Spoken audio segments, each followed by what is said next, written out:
could work together to try to solve the larger problems. That's what our students are asking for. That's what we need to do. One last point I want to make. I noticed that Senator Burr cites the Congressional Budget Office study. Let's just be clear what that same study he cited right from the beginning. The Congressional Budget Office projects that the total cost to the federal government of student loans dispersed between 2013 and 2023, I believe that's what you were referring to, Senator, will be negative. That is, the student loan program will produce savings that reduce the debt. Don't let anyone be confused by what that language means. Produce savings that reduce the debt means our kids have become a profit center for the United States government. That right now this government will lend to large financial institutions at less than 1% interest, but the plan is continue to produce profits off the backs of our kids, and not small profits, tens of billions of dollars of profits. $51 billion projected this year, the Republicans asking for another $16 billion. We can't do that. We need a sustainable answer here. We need a fix that encompasses all of our students, all of our families, and for that reason, Madam President, I object. Objection is heard. Is there objection to the original request from the senator from Massachusetts? Madam President, continuing my objection. I'm appalled. I'm frankly appalled. Out of the student loan program, the Democrats push $8.7 billion to the Affordable Care Act. $8.7 billion of student loan designated money is going to pay for Obamacare. And I realize the senator wasn't here when the vote was made.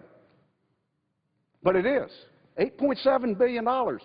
And to suggest that trying to be fiscally responsible is an insult to this generation of students when they're sending $8.7 billion to a health care plan out of the student loan fund is incredible. Let me go a step further. The senator quoted from CBO. Let me quote from CBO as well. And I quote, "Taking account the cost of market risk significantly reduces or eliminates the savings estimated for student loans under FERC approach, making student loans costly to the federal government in most years during the coming decade." So maybe you can pick a piece out that says we make money off of this, but I'm not sure it says it any clearer than that it costs the American taxpayers money. And let me say, Madam President, I'm fine with subsidizing student loans. I'm not objecting to that. I didn't object to the President's proposal. I offered the President's proposal. And I'm sure the President's going to be shocked to find out it doesn't solve the problem, because the Secretary of Education surely believes that it does. Here's what I object to. I object to the fact that we're going to give some kids a preferred rate, and we're going to sock it to the 61% of kids, parents, and postgrads. Why should they be denied the same rate? Why only 39% are going to get a cut of 3.4? Why? Because it's hard to do. It gives away a political tool. You see, we're here today, we're arguing this because of politics, not because of affordability of higher education. Thank goodness the President, in his budget proposal, laid something on the table. You know, quite frankly, I'm sick and tired of waiting until the deadline. We're going to come out here every week and we're going to hear, you know, in 3 weeks this is going to happen, in 2 weeks this is going to happen, in 1 week it's going to happen. And then we're going to come down to the last day and we're going to dare each other not to do it. I don't know what's going to happen on the last day. But I can tell you what's going to happen on every day until the last day. I'm going to come out and object to anything that does not solve the problem long term. I don't want to go home and look at kids and tell them that the rate that they agree to this year is not the rate for the entirety of the loan period. That's not the case under this bill. I'm not going to go home and look at two different students who we have put in two different categories and tell one, now you got to pay 3.4%, but you've got to pay 6.8%. That's wrong. It is not our role to pick winners and losers. I would turn to my good friend from Massachusetts and say to her, have I in any way, shape, or form misstated what her proposal does, which is extend the 3.4%, which is limited only to subsidized Stafford loans? If the gentlelady thinks that that's wrong, I would ask her to speak up now.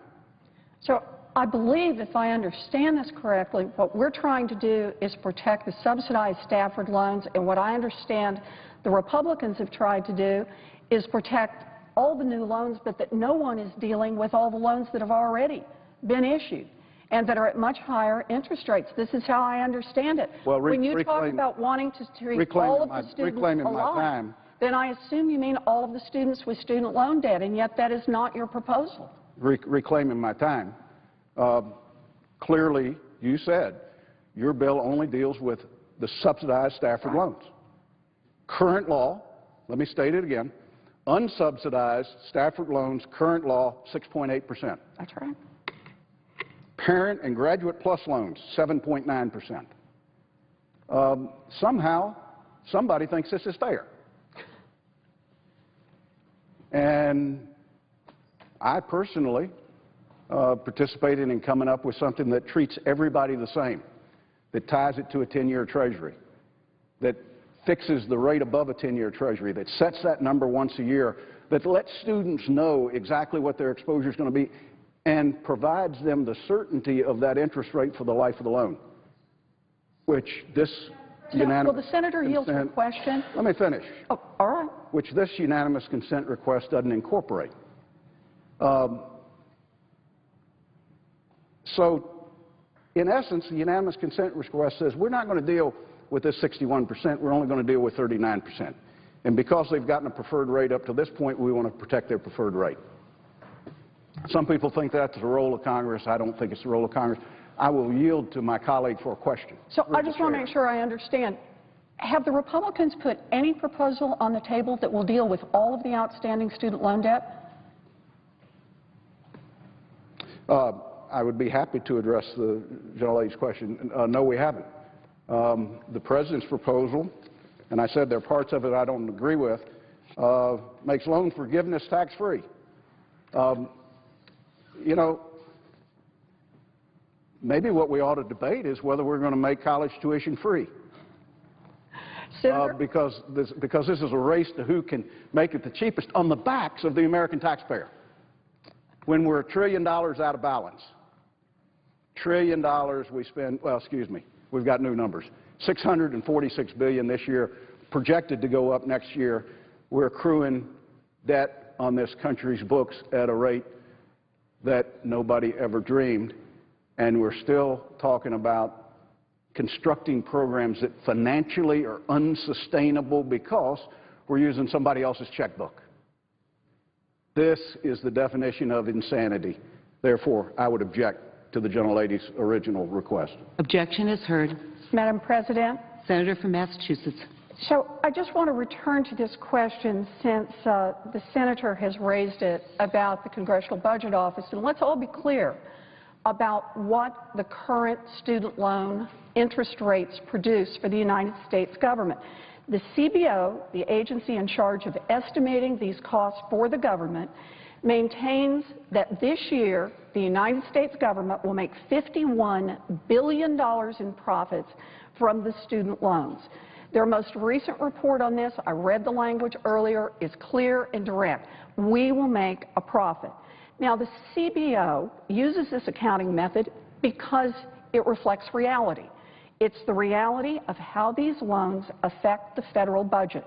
The CBO's method takes into account the cost of lending money from the Treasury and the projected money that will be returned to the Treasury. It takes into account the risk that the students will default. In other words, it's basic math. Some people don't like the idea that the government is profiting from student loans, so their approach is to try to change the accounting rules to treat the government as if it were a private bank rather than the federal government, which it is. The government is not a bank in the private market. If we want to reduce the profits from student loans, then we should actually reduce the profits from student loans, not change the math, not bury our heads in the sand and pretend that those profits don't exist. So let's go back to what the senator has proposed. The Republicans propose that we take $51 billion in profits that will currently be made from the backs of our students and add another $16 billion in profits for off the backs of our students. This is just fundamentally wrong. It is not sustainable. But I think the larger point that the senator makes is one that says we have a big problem here. We need to talk about the debt that's outstanding. We need to talk about how we're going to pay for college over time. We can't do that in the next 2 weeks. We need to make sure interest rates don't double, and then we need to address this problem, and I'm glad to work with people on both sides of the aisle on this. Thank you, Madam President. A question? The Senate should be aware that we have a previous commitment to adjourn. I would ask unanimous consent to ask one question of my colleague from Massachusetts, and that would be, does the senator from Massachusetts agree that out of the student loan fund, $8.7 billion is diverted to the Affordable Care Act? No. The gentlelady's not aware of that? So, look, we can go back over this. We can go back over the CBO numbers. But what is clear right now is the CBO has made clear we will make $51 billion in profits off the backs of our students. The Republicans propose to make another $16 billion off the backs of our students. We can't do that. It is unsustainable. Our students are asking for more. I thank my colleague for not answering.